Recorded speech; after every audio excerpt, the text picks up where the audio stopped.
Sejam todos muito bem-vindos a mais uma exploração aprofundada. É muito bom ter a companhia de quem nos escuta para mais uma imersão direta nas fontes.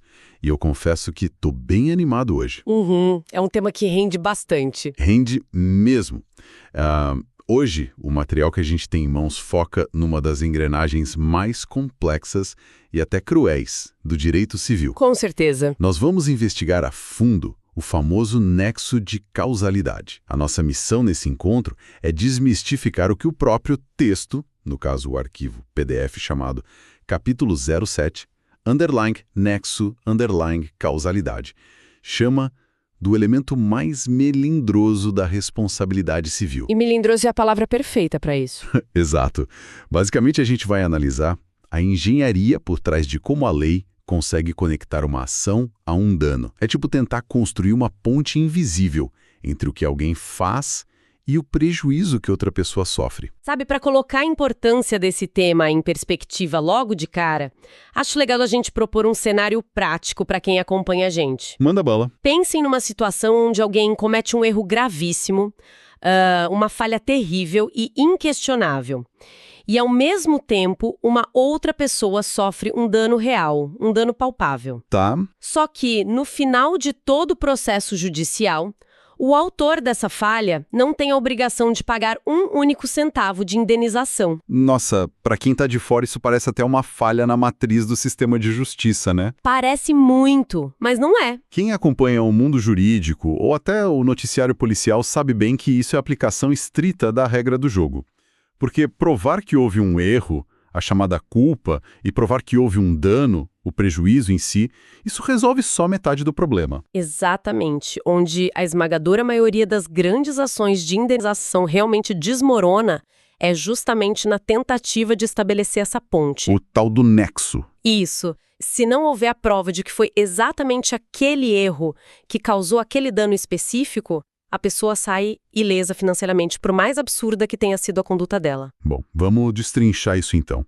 O conceito técnico que a gente tem aqui no documento define o nexo causal como o elo etiológico, ou o liame, que une a conduta ao dano.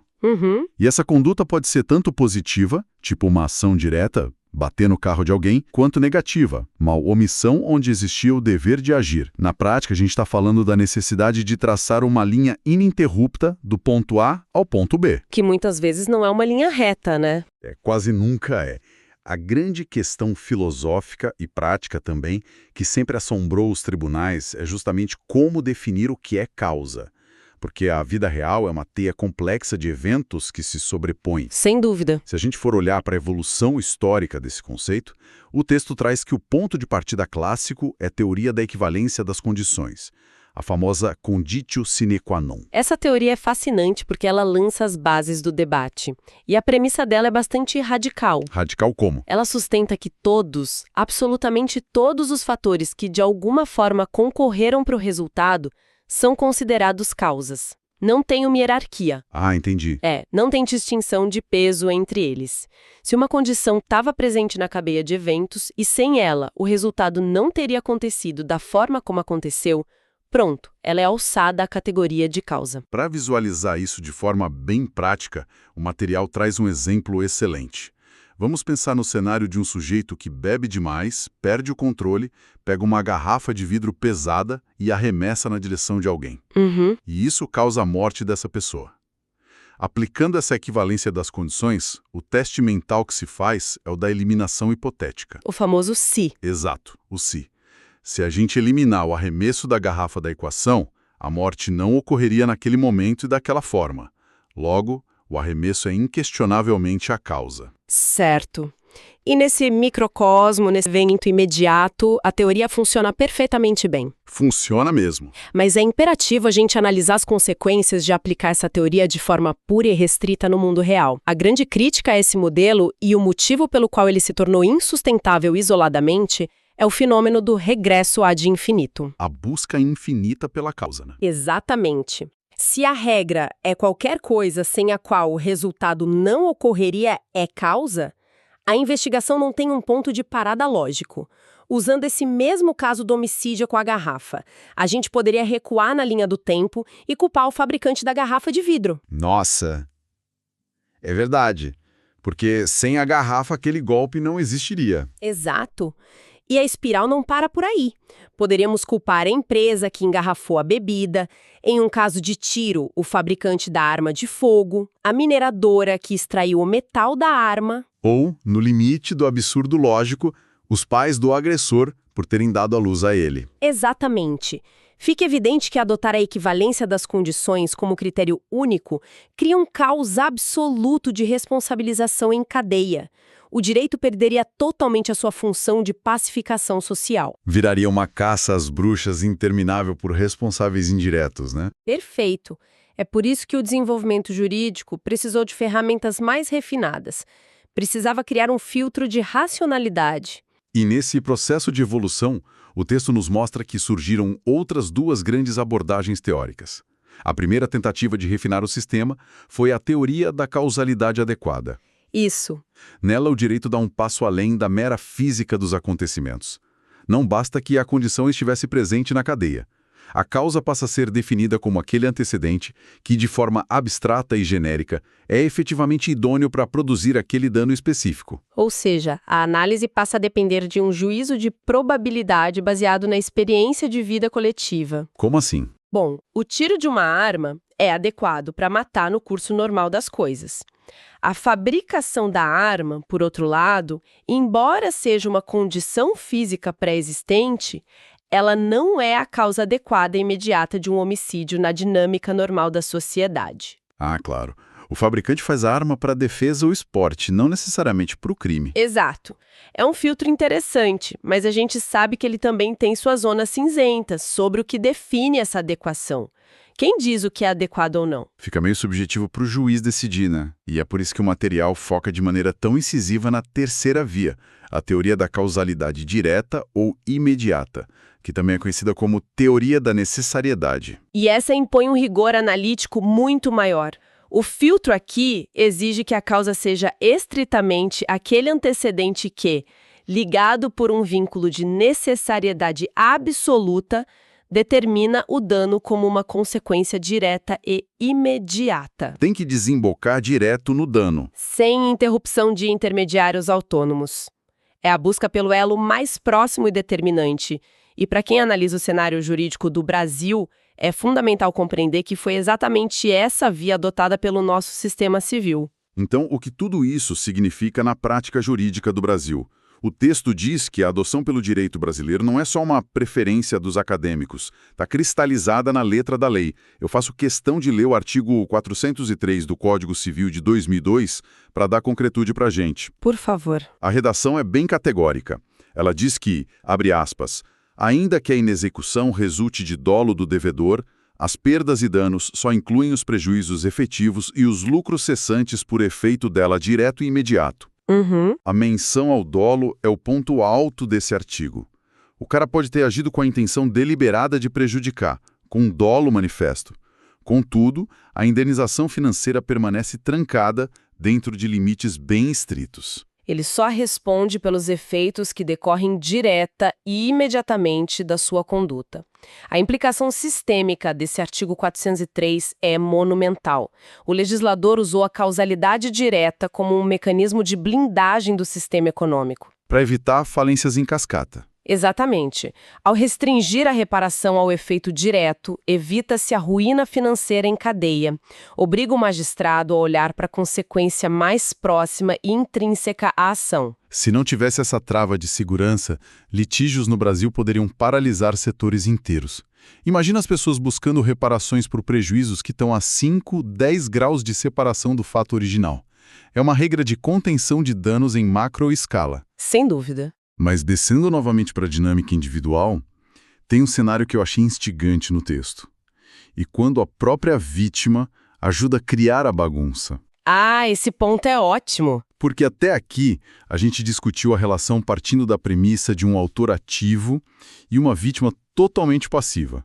Mas a realidade é cheia de situações onde a vítima colabora ativamente para a criação do próprio infortúnio. É o que o sistema trata sob o conceito de causas concorrentes, ou a famosa culpa concorrente.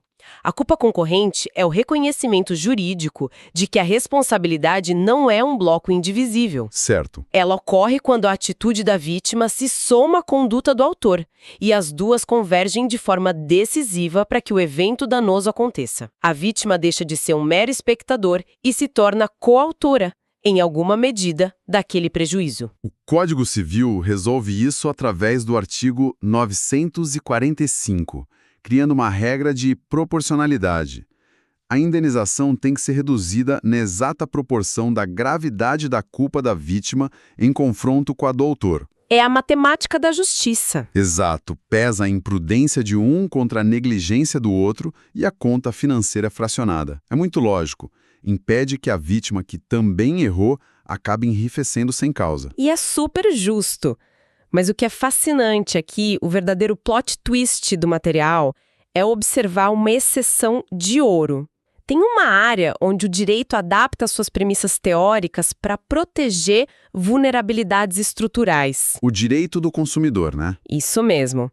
No ambiente do direito do consumidor, essa regra da proporcionalidade, via de regra, é suspensa. A culpa concorrente do consumidor não tem o poder de reduzir a responsabilidade da empresa fornecedora. Ela é mantida integralmente. Integralmente. Dever de indenizar fica 100% com a empresa, mesmo que o consumidor tenha sido descuidado no manuseio do produto. É impressionante ver como o sistema protege a parte mais vulnerável.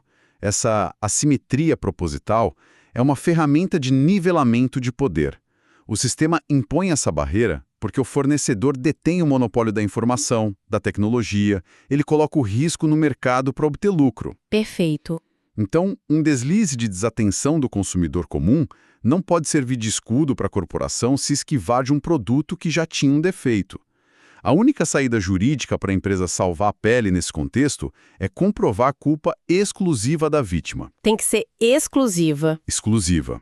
Ou seja, demonstrar que o acidente aconteceu única e exclusivamente pelo mau uso absurdo do consumidor, sem nenhuma falha do produto. E essa distinção mostra a plasticidade do nexo causal conforme a área de aplicação. E essa complexidade aumenta exponencialmente quando a gente entra no terreno das concausas. Aqui é onde a coisa fica realmente interessante, porque a gente passa a lidar com eventos inesperados, circunstâncias externas que entram na cadeia causal original, alterando o curso dela. O estudo das concausas no documento é dividido em duas categorias estruturais. A primeira categoria abrange as concausas absolutamente independentes. Absolutamente independentes, tá? Isso. São eventos dotados de uma força autônoma tão colossal que eles têm a capacidade de romper, de estilhaçar o nexo causal original. A conduta inicial do autor perde totalmente a conexão com o dano final. O exemplo dramático da literatura jurídica, que está na fonte, ilustra isso perfeitamente. Alguém leva um tiro com intenção homicida. O atirador foge, a vítima cai gravemente ferida. Mas antes que a morte ocorra por causa do ferimento, um terremoto avassalador destrói o local. Isso soterra a vítima. Isso, matando a vítima instantaneamente pelo desabamento e não pela bala. Como a lei lida com isso? A mecânica de resolução desse caso é um exercício de pura lógica. O atirador, evidentemente, responde pela tentativa de homicídio. Ele praticou os atos executórios com a intenção de matar. Contudo, o terremoto atua como a concausa absolutamente independente. Ele rompe o nexo. Completamente. O terremoto não tem nenhuma ligação física ou temporal com o disparo. Como foi a força da natureza que determinou, de forma direta, a morte, o atirador não pode ser responsabilizado por homicídio consumado. A ação dele, embora criminosa, não foi a causa do resultado morte. A conduta inicial é engolida por esse evento gigantesco. E o contraponto a isso, a segunda categoria que o texto traz, são as concausas relativamente independentes. Ao contrário do terremoto, essas circunstâncias não têm a força para romper o nexo causal sozinhas. Elas se agregam. Exato, elas se somam à conduta do agente para juntas produzirem o resultado final. E a análise detalha que essas concausas podem estar em diferentes momentos. Elas podem ser pré-existentes, como o clássico caso da vítima que já era diabética. Ou hemofílica. Isso. O autor dá um golpe que seria leve numa pessoa sem a condição, Mas devido à doença pré-existente, a lesão se agrava para um quadro letal. Nesse caso, a condição pré-existente da vítima agiu em conjunto com o golpe. O nexo não é rompido. Mas nós também temos as concausas relativamente independentes supervenientes, aquelas que acontecem depois da conduta do autor. O clássico exemplo da ambulância. Esse é obrigatório. É incontornável. Uma pessoa vítima de um atropelamento culposo, os ferimentos são sérios, mas não são letais. A vítima é colocada numa ambulância para o resgate. Só que no caminho para o hospital, a ambulância capota devido a uma falha mecânica e o paciente morre por causa dos traumas desse segundo acidente. Esse debate sobre a imputação desse óbito ao atropelador original é riquíssimo para entender a teoria da causalidade direta. Porque se a gente usasse a equivalência das condições, se o motorista não tivesse atropelado a vítima, ela não estaria na ambulância. Logo, ele seria a causa da morte. Mas a causalidade direta, que é a regra no Brasil, exige o corte. Exato. O capotamento da ambulância é uma nova cadeia causal autônoma. É um risco extraordinário que não é um desdobramento natural e imediato de um atropelamento. O atropelador original responde pelas lesões corporais severas que ele causou ali no asfalto. Mas a morte no acidente de trânsito depois rompe o liame de responsabilidade dele quanto ao óbito. É a complexidade da vida real exigindo diferenciações super específicas para que a justiça seja feita. E se a gente conectar isso a um panorama maior, a gente entra no território avançado da teoria da imputação objetiva. O material sobe o nível aqui. Bastante. Essa doutrina eleva a análise. Ela deixa de ser só uma verificação mecânica entre ação e resultado e passa a ser uma investigação de valores. A imputação objetiva estabelece que não basta a física. É preciso analisar o risco que a conduta representa para a sociedade, limitando o nexo apenas a quem cria ou incrementa um risco proibido e relevante. Eu achei a premissa central fascinante, porque nós vivemos numa sociedade que só funciona porque a gente aceita viver sob riscos constantes. O que essa teoria diz é que alguém só deve responder pelo dano se a conduta criou um risco proibido.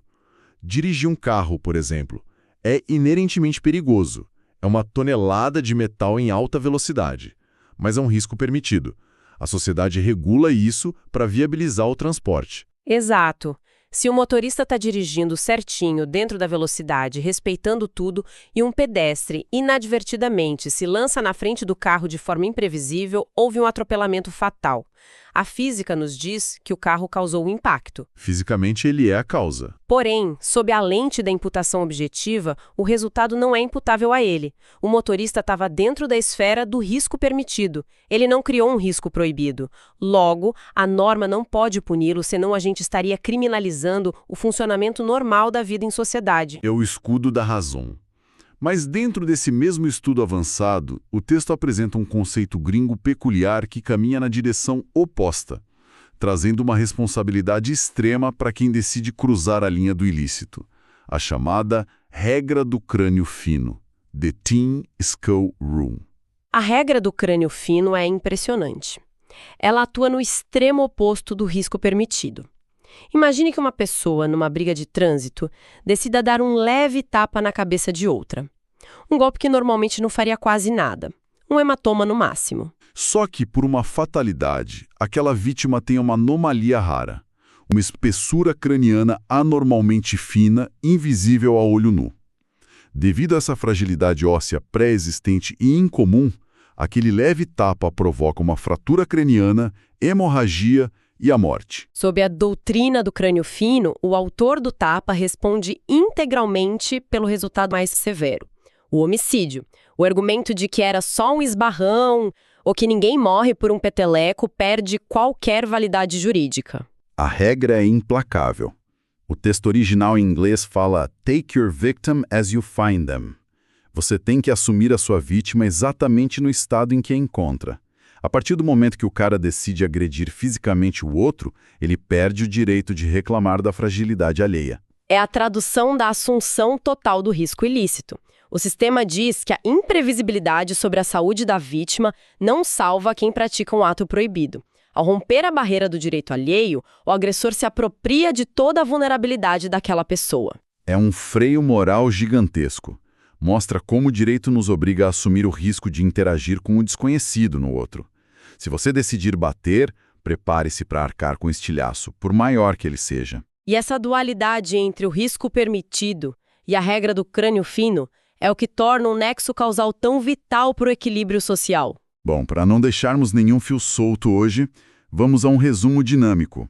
Primeiro, consolidamos que o nexo causal é fundamental. Sem ele, a culpa isolada não gera indenização. Segundo, vimos a adoção da teoria direta e imediata pelo Brasil no artigo 403, uma trava que impede a busca infinita por culpados.